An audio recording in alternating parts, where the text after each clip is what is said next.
एक बार की बात है, एक मामूली गांव का रहने वाला नानहाई जंगल में भटक रहा था। उसका पैर फिसला और वो धड़ाम से एक ऐसी जगह गिरा जो केवल कहानियों में सुनी जाती थी। चकाचौंध कर देने वाले सोने का एक विशाल ढेर। चमकदार जगमगाते सोने को देखकर नानहाई की आंखें फटी की फटी रह गईं। वो तुरंत होश में आया और बिना एक पल गंवाए उस सोने को इकट्ठा करने लगा।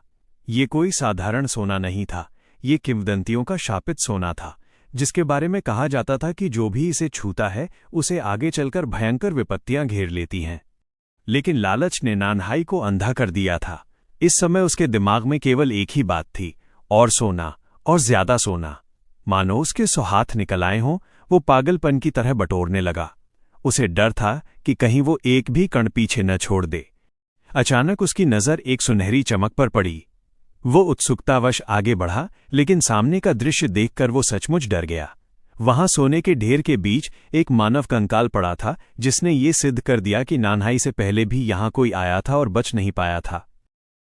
डर कुछ पल के लिए ही रहा, तुरंत ही धन का मोह उसके मन के डर पर हावी हो गया। उसने कंकाल को एक तरफ धकेला, उसकी कलाई पर बंधे एक भारी सोने के कंगन को उतारा और बिना किसी संकोच के उसे अपनी कलाई पर पहन लिया। उसने मृत व्यक्ति की अंतिम चेतावनी को पूरी तरह नजरअंदाज कर दिया। वो फिर से सोने के ढेर की ओर भागा और अपनी कमीज, धोती और जेबों में पागलपन की तरह सोना भरने लगा। लेकिन उसने बिल्कुल ध्यान नहीं दिया कि जैसे जैसे वो सोना इकट्ठा कर रहा था, सोने के ढेर से एक अजीब सा काला धुआं उठ रहा था। ये धुआं उस विपत्ति का प्रतीक था जो हर पल उसके करीब आ रही थी।